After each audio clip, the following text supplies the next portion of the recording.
Neighbors still going. Oop, hello, we're live. So he's gonna. Here we go. Okay, I'll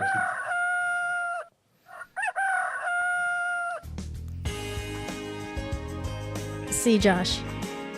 That's our cue. You're right there. remember So, that. welcome to Nature's Neighbor. I am your host, Melanie Blankenship, sitting in the fun Pastoral studio with my guy, Miguel, behind all the electronics. And look who we have here. We have Josh Carmichael of Carmichael Environmental. For some of you that have known me and have followed my projects and media path, Josh has been a part of a few episodes of when we were TV, and he's just been a part of the Nature's Touch family for a long time. And I wanted somebody that could speak the lingo and somebody that we can roll things off back and forth in this conversation of food, family, farming, and home always being the Central Coast of California. And just the invitation is here. We want to build community.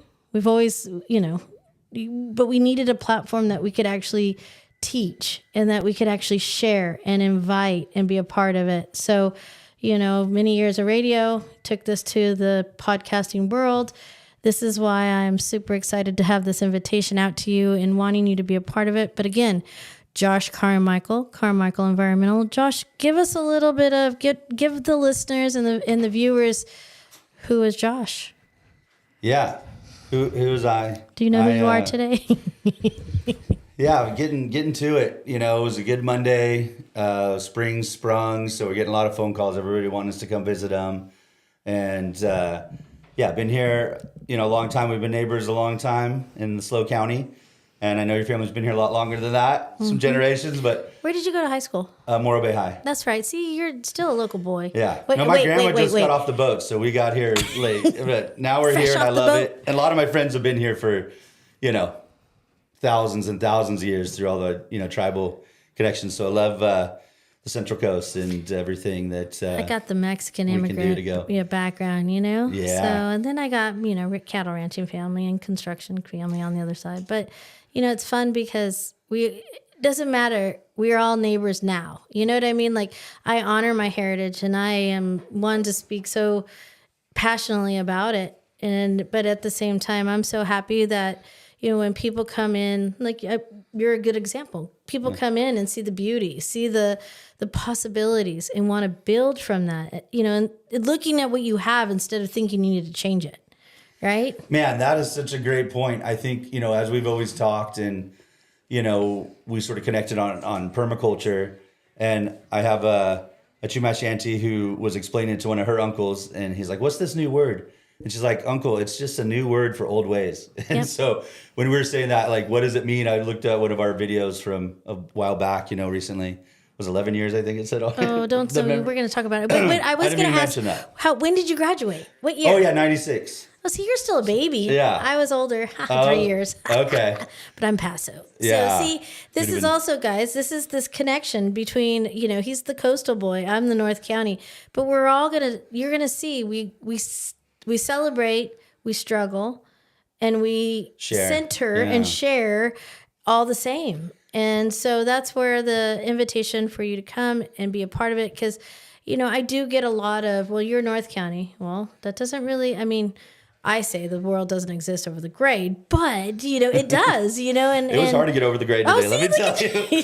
So I was feeling that. But I love that because it's all about beaches and mountains here. And I've been here most of my life since I was like 10. And it was like every time I moved away to go to school or do something for a few years, I come back and it's like my heart's here. So then I raised my kids here and my family's all kind of been moving back here and everyone's been here, very at home. Yeah. And knowing your family's been here for generations and having, other friends and connected to the space. So I'm trying to give people that sense of place. Yep. Wherever you're from in the world, promote that, share that, and really love it. I have a friend that I've been hanging out a lot with who's from Spain, and where she's from in Spain is Galicia.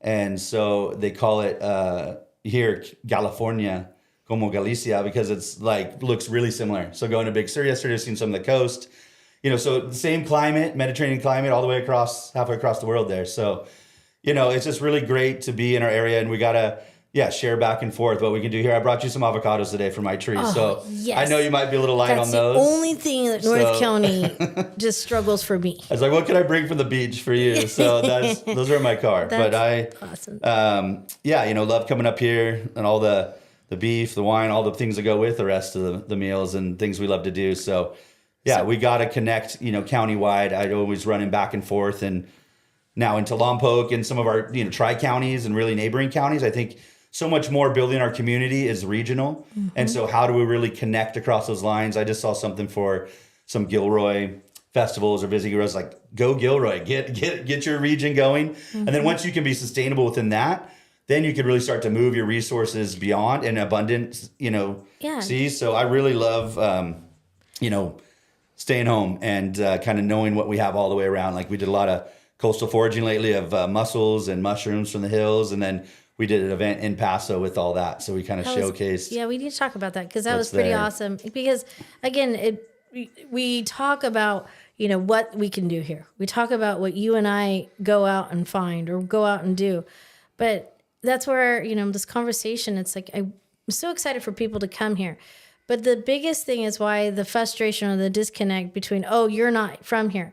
Well, it's becoming a lot of that. And it makes me sad because it doesn't, I get that in Templeton. People will come into Nature's Touch and be like, organic story. You're obviously not from here. I'm like, actually, no, I'm not. I'm from Paso. So, we get that a lot. But what does that really mean? Where is you from? I say you're from where you call home. Yeah. And I'm from Paso Robles, but home is also Templeton. Home is also Morro Bay. I was in Morro Bay last night. So yeah, exactly. It's like, it's countywide. It's county. We are San Luis Obispo County, right? But, I love that. But that's also what is familiar, what is easy for you and I to teach and become more gathered in a smaller community, right? If we keep talking bigger, it's harder to connect us. Although I admire, everything that goes on in the state of California, right? There's nothing in food and farming that I'm just like not fascinated with what can be done, right? You think about it. We have every climate. We can do it all. Back to the ocean in the same day. It's really a unique place. And we owe it, I think, in California to really do wise things with the land, as the American dream spread across this land as it did. Yeah. And it hit this coast. And then it was sort of like America went abroad and just started taking over other cultures and countries and, putting in, kind of their type of infrastructure and economy, like building, microprocessors in Indonesia for cents per day or factories here. So now we need to learn how to do with what we had. One of my founding father heroes is Thomas Jefferson, and just the fact where he had an agrarian vision to say that he thought it was going to take 40 generations to cross the Mississippi as America developed, and it took 4. Yeah. So now, and especially knowing so much more about this place growing up here, so I knew all the plants, and not by name until I studied them. Did a lot of ecology, and we did a lot of restoration, and knew the plants and animals. And then until I met the native people, I really find how much more there is here, So like we said, we can harvest so much food, whether it's even just back into acorns as a staple, or the mussels and the things from the ocean that taste good, or the mushrooms from the hills and the greens and so much stuff. Before we even farm or, ranch, we can do things here that are top notch. We're going and getting clams every other weekend here. We're getting a lot, of things. We talked about this a little bit before the show, but I'm going to put this out there and stimulate this conversation. So I was invited to be a speaker, but I was also a host for the Central Coast Rare Fruit Tree Grower meeting this Saturday. They had a really good turnout. We did the whole back of Nature's Touch, and you're looking at that big open field with all those oak trees and, my quince tree that is in full bloom right now. It's just like, it's so stunning. Spring. But, I obviously was speaking about who I am and what I've done, but, my fondness, my research, and my enthusiasm is native, but define native, because the reason why I'm going this route is, I sit on RAC, Water Resource Advisory Committee, for the County Board of Supervisors. Everything right now is about water tax, water control, water banking, selling water. We don't have water, you have water. There's all this stuff out there, I'm just going to say it's stuff. want to call it something else, but it's stuff. And so, at the same time, it's understanding what all this is about, right? But why aren't we talking about restoring where water once was? Why aren't we talking about thinking about not having it? What happens if we can't turn the irrigation on? Why aren't we building soils? Why are we not capturing moisture in these healthy soils, right? So there's all these questions that I have. I mean, I'm doing it on our farm. You know that, you've been there, you saw it. I don't have irrigation all over my ranch. We live in a place that is always known to be a watershed and not a water capture. So I had to build soils to be able to capture it and to be able to retain it in the moisture and be able to use plants to hold that soil together, right? And then I now have grass and shrubs. And what do? I use cows to mow it. And so, those are my tools, right? This is, the multifacets, using animals to create healthier soils as well. But why is it that we eat an apple or a peach? Why do we call those fruits, or strawberries? Why is it in American culture do we call those fruits? Why aren't we asking ourselves, and this is the topic that I kind of threw out there to the rare fruit tree growers, is why are we not talking about California native rare fruit and the facts of black walnuts, choke cherries, gooseberries? How about the California native blackberry? Has anybody eaten one of those? Because I'll never forget, I got a cute story. My daughter was like 3, and we were going to a all-white party, okay? I got my baby's dress. Cody was like probably 5 or 6, and Savannah was 3. And beautiful white dress. Cody was dressed in a little white outfit. Super cute, right? I see where this is going now. Yeah, but I have farm kids. Why did I even think that I had to go to the white party? But it was super fun. Either. I will never forget, right in the walkway of our house, because I let things grow, right? I saw that it was a blackberry. It obviously a bird a bird planted it for me, not me. But of course, my daughter, it had to be ripe during the white party. Really? That was not a white dress after that. And I was literally, I'll never forget, walking outside, and she goes, "Mommy, I had a snack." All down the front of her. Yeah. And it's like, and I giggle because she knew how good they were. And she knew that, but she knew they were berries, and I taught her about them. But at the same time, I'll never forget that. But it was wild. I never watered it. I never did anything with it, right? It's knowing your sense of place, like we said, that it was going to grow, and if you nurtured it because it was from here, it wasn't a weed, right? Here. A weed is just misplaced. It wasn't misplaced. It was perfectly placed for that white party. But at the same time, it's like understanding there are so many fruits out there that we could be putting in our just basic landscape.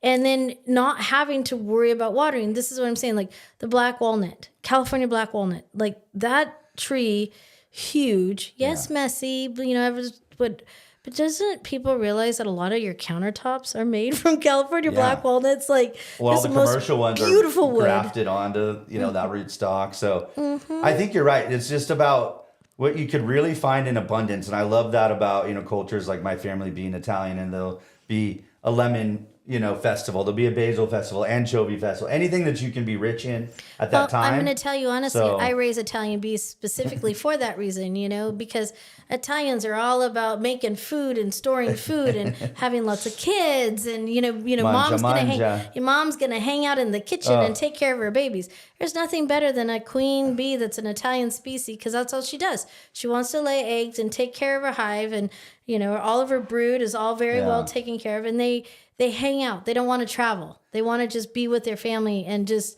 work. Yeah. So there's a lot to be said about the Italian culture. Yeah, I think too, just having those multi-generations there too of people and plants. And so knowing where to go get the food, like we go to similar places for the mushrooms every year. We go to the places for the mussels. We go to the places right for the clams. There's so many different types of things. And the greens everywhere. I have a great friend that does an herb school, and so ever since we've worked more together, she's making chickweed oils and nettle pesto. Miguel, what did I just teach you? Somebody in the building right now has a really deep cough, And, Oh. and I'm like, it is Nettle or just tea. well, I said dandelion, red rib dandelion. yeah. And, just enough to simmer boil the redwood dandelion, and then adding a little bit of honey and just drinking that water tea, right? And watch that croupy cough disappear in about 5 to 7 days. Because the majority of our allergies, a majority of our elements that we're, flus or whatever, it's because we were exposed to something our body couldn't handle when we were dehydrated. Yeah. And so it's the moisture that we need, but it's also the mineral intake so that we can absorb A little that. certain balance. And absorb it. Yeah, food is medicine and as love. I mean, that's really what it comes down to. So if we can look at these, even weeds, anytime I go anywhere now and I'm looking at it, I'm like, God, look at my backyard, it's full of food. And it's like, that's the stuff I didn't plant, right? And so then you just times that by every roadside, every forest floor, and all the places. Weed is just a plant that's been misplaced, windowberry. And then how about, read your soil by reading your weeds. If your weeds are growing, there's why though? What types? What types of weeds are growing to understand what is in your soil. Yeah, wet and dry. A plant is not going to thrive if you don't create the environment for it, right? And so this is where, even in agriculture, commercial agriculture now is struggling a little bit because we've been taking from it. This whole, fighting over water. We have years and generations of an abundance, right? Yeah. But we take. But they don't use it better. And we don't I use think it that's better. the big thing that I know we talked about a bunch on our show before, because what we love to do, as environmental consulting design, build company, it's been 25 years, we've just been doing things where I say, like, I want to get plants in people's lives in meaningful ways. So that could be anything from privacy to growing pears into bottles to put your pear brandy on for some of our distillery clients, just anything that it can be, shade to food to medicine, to like curb appeal. There's so many reasons that we need to turn to the plants and that economy and really let that be the base. And our area is so great at being such a small town type of place where each town has a character that as we grow, because everything in the life grows, we need to maintain. And so it's like you go to those places for those things. Like, that's how mostly names are done in Spanish, which I love of our town. It's like, Los Alamos, that just means the cottonwoods. Yep. Moro means the dome-shaped rock. So it's like they tell you where to go. Are we going to give the definition of a Tascadero? Well, I was going to skip that one, but you looked that one up. That helped. Ask Kids. your neighbor who's Hispanic that will translate it for you. So I think that, so you're going to a place for that reason. So kind of adding those things back to our lives in ways where, friends are making really great value-added products, whether it's at their farm stand or their storefront or, their own line of things. So, whether it's like, salves to food things to whatever, I think there's so much that we can do. I mean, our alcohol is made here. Our county is so, rich in sort of our land base. So whether that's being, agriculture or even now ecotourism is coming up in so many ways. So just allowing people to in the 20s in. and 30s, we were an almond industry. Yeah. And then movie stars. And we've always we still have movie stars. I will talk about still a got couple of them cities that and come into needs. my store, and it's kind of funny because they're bumping shoulders in the little farm stand, and people have no clue who they are. They love it. And I'm like, just giggle. Kind of it's super fun and to for multiple reasons To be call so this pure one, here, right? Yeah. So talking about understanding natives, but that's I wonder how many people out there even thought about the fact that we're planting fruit trees, right? Yeah. But at the same time, are we planting the right ones? And I talk about this, like, why did we not farm, right? Natives or things that grew here. Well, because look at our California history. California history isn't Native Americans farming. Native Americans maintain their home. They maintain their land.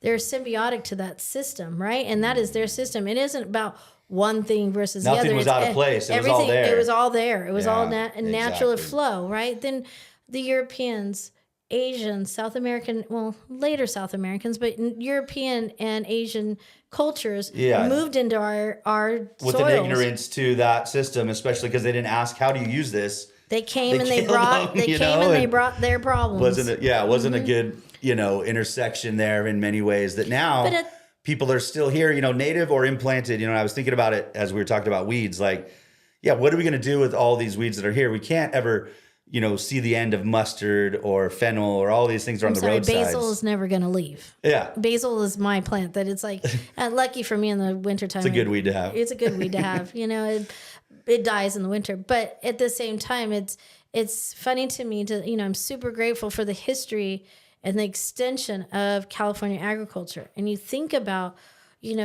how much agriculture's influence on our palates really is. Yeah. And the reason why I say that too is because somebody in that audience on Saturday, Rare Fruit Tree Growers, asked, why do you think that we don't see more native fruit available? Why wouldn't we grow more native fruit? And I said, because 90% of all California natives are bitter.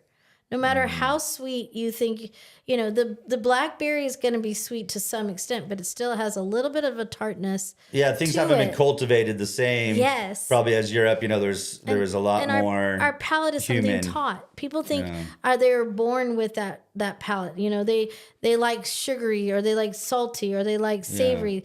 No. That is something taught. You were taught that. To know those flavors or to crave those flavors. Your body would never have known it if you never had it. Yeah. And that's where the different cultures, this is what I love about food cultures, this is understanding what they're accustomed to. Like Chinese, true traditional Chinese food. And then true, like, how about how many different regions in Mexico? Like, you start at the green sauce, red sauce, mole sauce, like, understanding all the regions that all of those coastal to inland, right? You always get so much. I mean, it goes on so much. But being able to kind of see where we're at today and sort of using, permaculture as just so solution based. So everything I love to do is really when I learn permaculture is like, oh, that's what it is. I'm just gonna, call that life and live in a way that I feel it's a definition. Is good. It's a definition to understanding what the path that you're trying to live, to walk on is that goal, right? People ask me, why regenerative, why biodynamic, why, and I'm like, you realize it's all kind of in the same concept. It's just a different path. Biodynamic versus regenerative. Biodynamic is truly the matriarch, right? It's how organic got started. But at the same time, regenerative is definitely that new marketing word, but at the same time, people that are regenerative, they're regenerating that system in order to keep going. Well, that's the thing. We're saying it's a new word for old ways because the old ways or the native ways of an area always last. So all of that land can always go back to, what it once was. Like all the seed stocks are still here. The people knowing how to process it, that becomes the difference. And then how do you blend things together? Because there's a lot of ways we'll do things where I've done like, acorn flour and polenta cakes, with like fresh wild sage rubbed lamb riblets and a summer ragu, from the farm. Hungry. So you're mixing That's not nice. cultures and you're going forward from today where everyone is mixed. We don't have just one, culture here anymore, whether it was indigenous or settled. And so how do we blend those things? And how does the landscape, showcase that? And the thing is with nature, what we look at is that Mother Nature doesn't want to bleed or sunburn. So that's what weeds are, is her Band-Aid. Canopy. So when you go to an area, it's disturbed or opened by, either erosion or a human, activity, all these things, right? So now she's going to put something up right away so that she's covered and not bare, naked. So like we need to see what that mosaic looks like. And that mosaic looks like, bands of cultivated crops with, rewild spaces. So whether it's using the most erosive areas and using the drainages, again, to put up, native chaparral, oak, meadow, grasslands, then that weaved into a landscape where, you can run cattle over a native grassland. They're a great tool for fire suppression, for making meat, for doing things. We're doing so much with, grazing everything now, in moderation, right? Too. It's not just having 10 cows on 1 acre, right? It's using good techniques. But I think just knowing that it's okay to be of whatever culture and to be in a place like we're all here now. Let's all get along. Let's all eat, drink, and be merry. And I think that there's so many ways that we outlet that. And I've been looking food as a great political vehicle where like go through their stomach and it's like, you like this plate of food? Then you should, do this to your landscape or this place, or you can trace back where that food came from. And now you're putting money into good, how do you get to somebody's markets. heart? have Through their them- stomach, right? Yeah, through their mouth Through my first, and stomach, yeah. mouth and nose, because they got to smell it, Ah, right? great. And then because Strong that's the mind. senses. Because honestly, the mind controls the heart, You right? eat with the eyes first, so it's You all there. totally live with the eyes first, but at the same time, that's Love it. what we do, and at the same time, that's how I teach compost. It's like know your senses, Yeah. right? But and we can sit here and talk about, but we live in the society that we do. Yeah. You and I were talking, when I invited you onto this conversation. We've been kind of in this community of loss. There's a lot of people out there that are, what One step, foot in one, one yeah, foot in what the other. step do we take to be able to move this food culture, environment, this restoration, conservation, preservation culture forward? And we all know we have a lot of work ahead of us to restore anything, right? Or protect or hold on to. I'm seeing things, being developed that, where's our oak trees? Where's our madrones? Where's our, California Bay? And I realized this like many years ago, but I was Mature canopies, walking our area, my home yesterday, early morning. And I was realizing, what are healthy forests? There's that talk about healthy forests. Healthy forests make it rain. Healthy forests, clean our oxygen. Don't erode, yeah. Give us oxygen, clean our air, don't erode. Hold carbon. And Whatever you want to say. and I'm super grateful that the west side and a little bit of east, but the west side of North County still has quite a bit of an oak woodland area, but it's changing. It's changing really fast. So, are we going to just accustom to the change, or are we going to start restoring? Are we going to start preserving, anything that is still there? We're gonna reap what we sowed either way. So See, and I'm not that person. I want to be able to say, hey, let's recognize the change. Let's recognize what was once there, because we cannot keep moving forward without knowing the history of where everything came from first. So it's understanding that it's we got to get better at what next step that we have to be. And I think that it starts with communication. I think it starts with follow through. I think it's, not afraid to get dirty. And at the same time, sometimes, I feel like the last 10 years have all been about meetings instead of actually gone out and gotten dirty. Ooh. I mean, I feel like everybody wants to have a meeting. Yeah, I've been avoiding those for Me a while. too. I've really been staying dirty I want as to I get can dirty. because it's rough. And it's talk about it and not do it. Yes. Let's show up. Let's get things done. Yeah. And speaking of that, I have something that I need to kind of throw out because I'm excited about it, but it's also just a part of who I am. So Templeton Rotary, I'm a member of Templeton Rotary with an awesome group of people from our Templeton region. This weekend, Templeton and Paso, as well as Paso Waste Management, are getting together and are helping a local farm, the Paso Robles Alpaca Farm, move on to the next step of their life. They're wanting to retire. They've had some health issues, and it's the farm is too much for them, and they're grabbing the bull by the horns and saying they're making that executive decision because there isn't anybody to carry this on for them. And so they are, Grizzly Academy, the students at Grizzly are coming together with Rotaries, and they're going to go help get this family, this local farm together, get it cleaned up and ready for their estate sale so that we can help this family move on to their next step. They've made the executive decision to say, we can't do this anymore. For the safety of the animals, safety of the farm, we need to move on. And how sad I am to feel like, frustrated that, they didn't have a next generation. It doesn't have to be blood either, but, Yeah. like nobody wants to carry this on. But I talk about this a lot of times because there's things out there that we're doing and people don't even know the value of alpaca fur or, and understanding and the manure. Yeah. I mean, and how grazing animals, and put a couple alpaca out with the sheep and watch, you won't have any coyote problem. Good guard dogs. There's guard. Well, don't mess with those things. But, but they're also very kind and very sweet when they're raised properly. There's a lot to this. And it's like, where's our next generation? And where's that want to get out there and learn from the older generations? And I guess, Josh, this is a little bit I'm not going to call you old, but I'm just saying, like, this is where I'm also going. I'm starting to realize there's a lot of things, and you know how close I am with my children. I know how close you are with your children. There's a lot of things that I haven't taught my children yet. And I'm like, I need like another 150 years to be able to teach them, right? But at the same time, you know, life happens. We're doing this, though. I'm still teaching them. But at the same time, where's this next generation of being taught to be able to restore this and to be able to carry it on? Super grateful that Rotaries are coming together. Templeton and Paso Rotary this Saturday.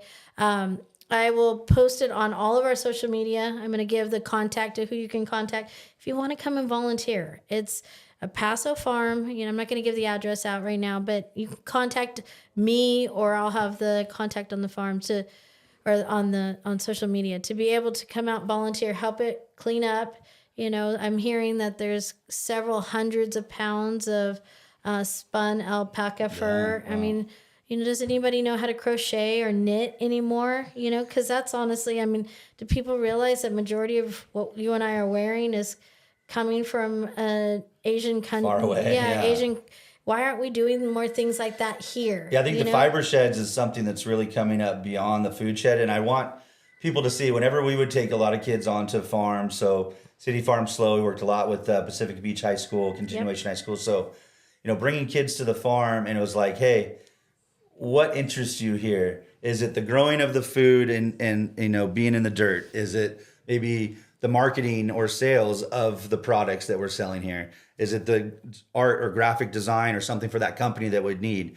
Is it being involved in restaurants or the end product, like, you know, something in that end to the whole thing? So food and farming, you know, and in our families, it really, everything's so synonymous with creating something in a place. And I think our county is so fortunate to have such great relationships across, you know, just our sort of, you know, local economies, whether it's family run businesses still or ranches or things that just are very, you know, raw products that we really are trading in resources, and we're able to keep our area clean air, clean water. This was a thriving business too. Like, and the craziness is, it's like, you know, there's health issues in this matter, you know, and there's, you know, of age, you know, where do we come to this stage of life when farmers we're like, are getting and I'm aged out, noticing that 60 as something, a lot of people. a retailer, right? I can't do it all. Like, I farm a lot, you know, I do honey, we do produce, we do plants, I do animals. I'm running Creston Valley Meats so that I have a USDA processing plant. You know, I'm sitting here trying to do it all, but I am that person that when I can't do it, I'm not going to do it. But I'm sad because it's like, where is everybody? You know, where's the value and the thing in is, those it's careers not about starting another business. Yeah. It's coming and being a part of these businesses.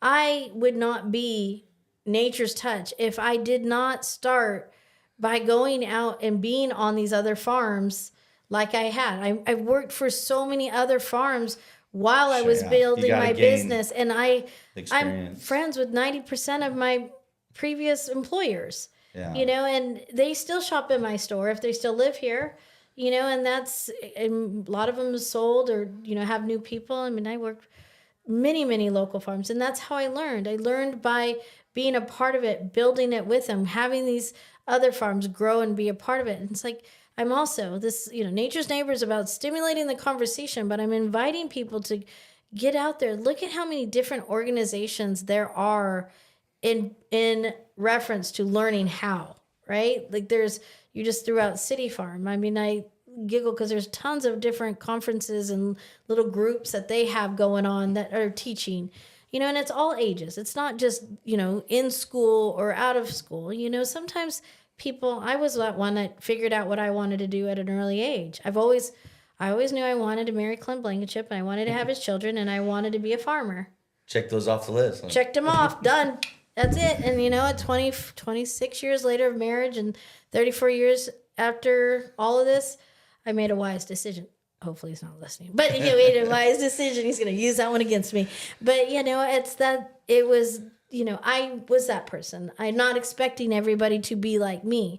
But there has to be some kind of want or desire to be closer to the soil, to be closer into this cosmic world of farming.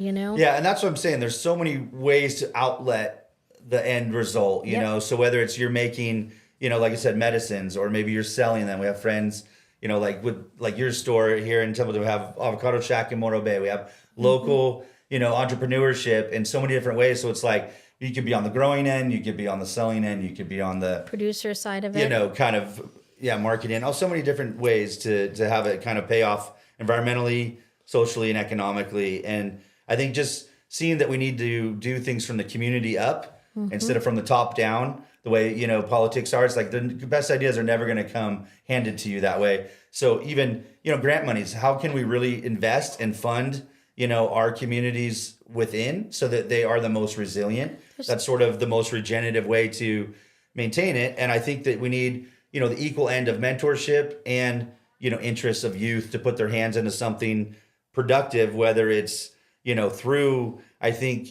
some real conventional lenses now of like a degreed, you know, job or something. There's so many things you can learn that are more apprenticeship or, you know, just Learn certified. by getting dirty instead of being in a book. You know? Yeah, And well, then- like, you know, butchers I know love to do it. I've seen so much about that with, you know, the old countries, right? They've been doing it from their families for hundreds of years, and they keep doing it. The next guy steps up to do it, like you said. And then, you know, I saw a bunch of American butchers in a competition show, and they were like, I do this for my community because, yeah, it's great that you have grass-fed beef in your town, but until you get that animal processed and done and, you know, ready to eat, 90% of the people aren't going to be able to do that on their own. you're So talking butchers you're talking my put business, a lot of love right? out there, you You're know? talking, and So what a great career, something to do in your community that, you know, really it crazes is just as me that, valuable as Josh, another job that how might many- be high tech. how many people think they know how to cut meat?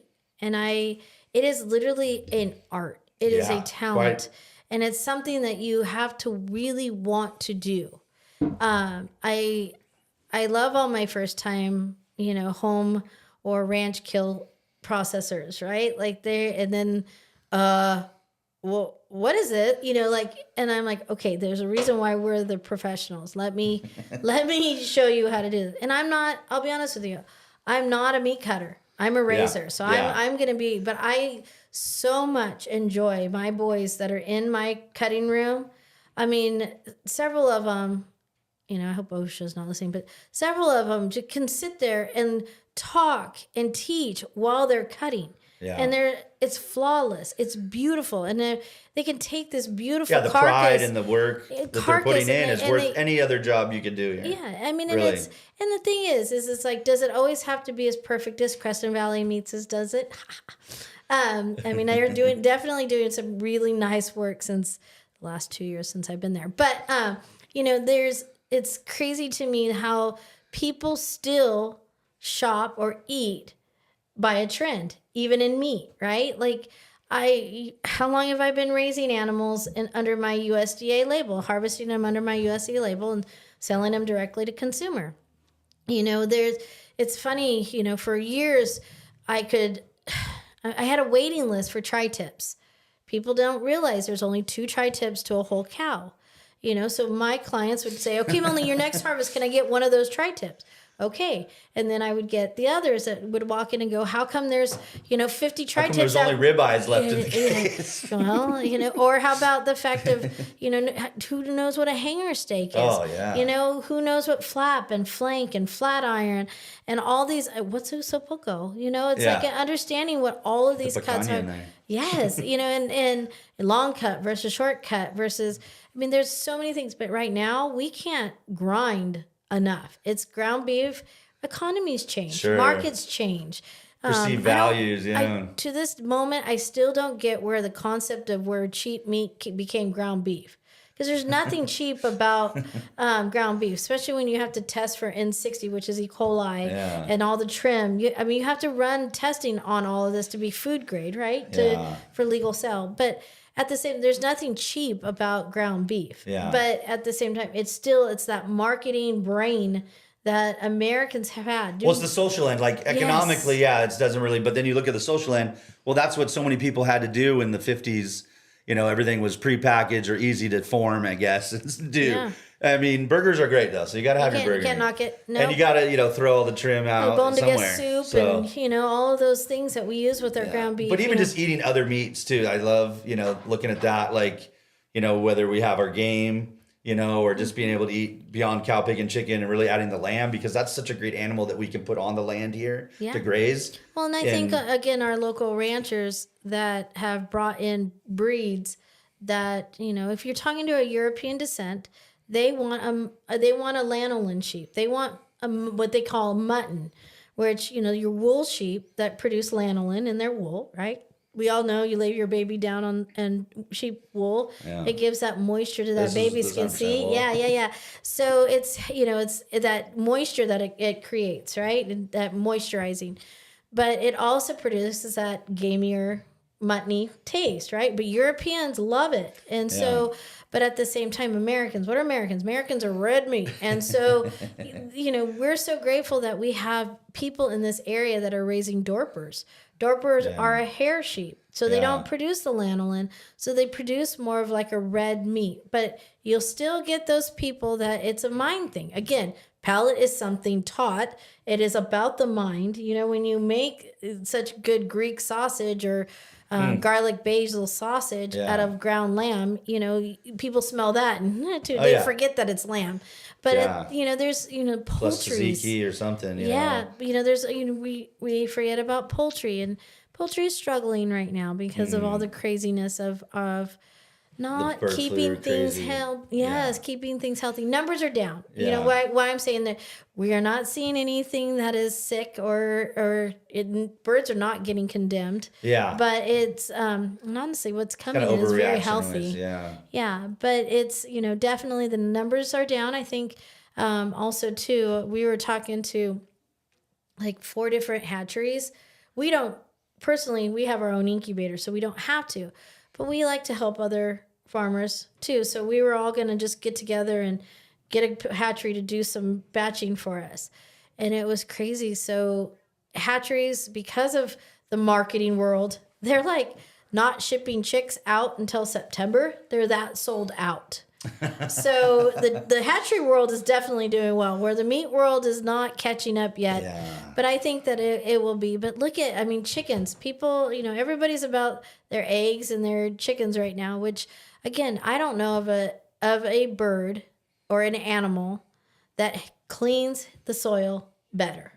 When you actually create a mobile chicken tractor and you're putting your chickens in there and you're moving them across, soils that you eventually over time want to farm in, there is not a better soil to start in when you can move chickens across them. So I was talking with a friend today who had a lot of chicken manure to some garden beds, and he's like, my veggies are going ballistic right now. And so, chickens on range like that too, or using them to run through, clean up after the way they all the scratch, cropping. the way they take dirt baths, Yeah. they aerate the soil perfectly. And it's crazy to see your natural tool. You don't have to go buy a rototiller if you have chickens, and so you can save some money that way. Yeah, plus all the great byproducts are stacking to the functions, like we crazy. say. And like I said, kind of trying to bring up permaculture is that, the problem is usually the solution. Yep. So when you look at it that way, there's always a way to work through what we're doing, and you got to kind of take it head on and, really understand, again, like those intrinsic characteristics, like what a chicken does, what our other animals do, what this mosaic of our cultures all mixed up here means, and how to, really create something where, at the end of the day, you want to have that, trip and bottom line, of return that you're, What you're taking happy. out, you got to put it back in. Yeah. You got to keep, this is, and that's where I'm also teaching a lot right now is people, I know we all want to plant, but how about we invest in working with others? Don't plant here, save water. Let's build your soil here. Let's put water back in the soil here. Let's restore a hedgerow or a native restoration here and go grow with some newer healthy soils that has more water in the soil. Not better irrigation, more water, moisture in the soil, right? I'm going to put that food for thought out there. Yeah. We don't all have to do this by themselves. It's crazy in my transition of life, losing my mom, whatever, but this transition, that this new me that is like, I'm going to do things differently. And what the biggest thing that I came to in my mind to be able to heal from my depression was I'm not doing this by myself anymore. Like radio show, farming, Crescent Valley meats. Like I'm not, and the reason why I'm taking this on is because I'm not having to do it by myself. I want community. I want to be a part of the conversation. Why did I do it all by myself? I mean, it wasn't solely by myself. I always had my husband, but at the same time, it was, I realized that if I didn't do it, it wasn't going to get done, right? And so I'm still that mindset that it's like, fine, I'll just get it done. But I'm also that mindset now. What is different in me now? Yes, I'm very outspoken, as you know, and I'm a bulldog. But at the same time, what the difference is now is I'm not going to commit to some building for something else that's going to take away from the building of today, what I have to get done today. But if people show up, they're going to get the full effect of Melanie. There's going to be all the energy, all the work, all the knowledge, everything. Let's get it done, right? That is the new me. And that's, it's actually 2 years where I really hit me with my mom loss and but this last year I'm going, okay, this is how I'm going to do this. And it actually feels really good because it's like, okay, guys, let's get this done. Let's not have a meeting. Let's just do it, please. No, and we all do know the what to right do. thing. Let's get Right? there. We all know. We're all that society. We know what the right thing is. Just go out, be a part of something, and move with it. Gather with people that are already doing it. It doesn't need That to momentum be just builds so easy, Yes. right? When you start putting your hand to something, it just becomes that much easier. But then so if we can socially really add in that, incentives to do these things more, then our hands can be active. And then once we really start down that path, we're going to see all these connections that just open up across I the think culture. I said that to Miguel too. Yeah. when we had our first approach, I just said, yes, I've built this, I've done this before.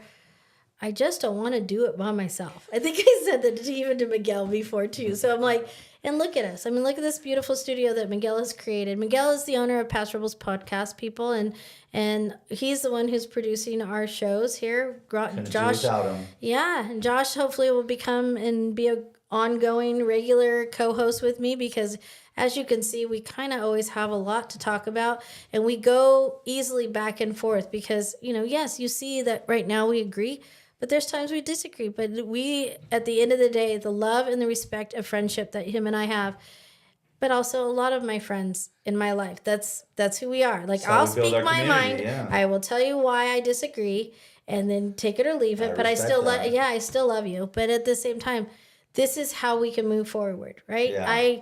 I will take on government, I have no problem with that, and that's where, sitting on the political boards that I have for so many years.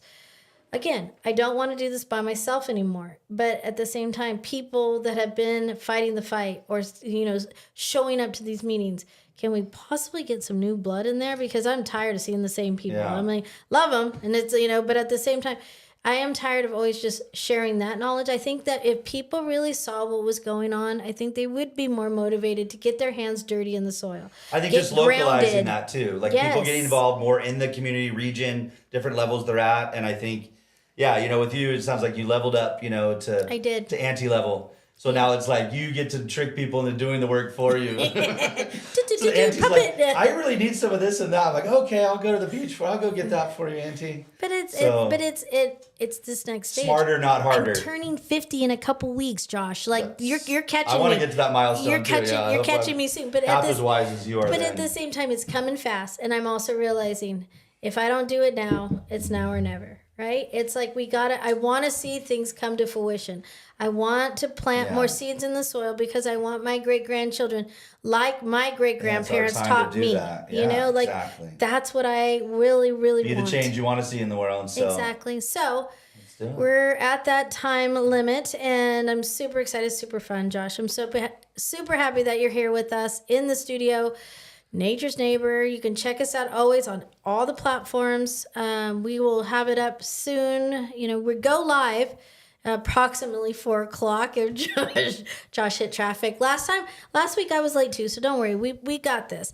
But we're First time I forgot about traffic. I came from the woods. So. yeah, it's like traffic's awful. But just know you have a topic, you want to be a guest. You have something that we need to get out into the community to, bring awareness to it or join into it. I have a ton of things coming up. I'm going to be at Hambly Farms teaching some bee classes, soil classes. Go to hamblyfarms.com. I'm also going to be a guest on Gina Hambly. I went to high school with her.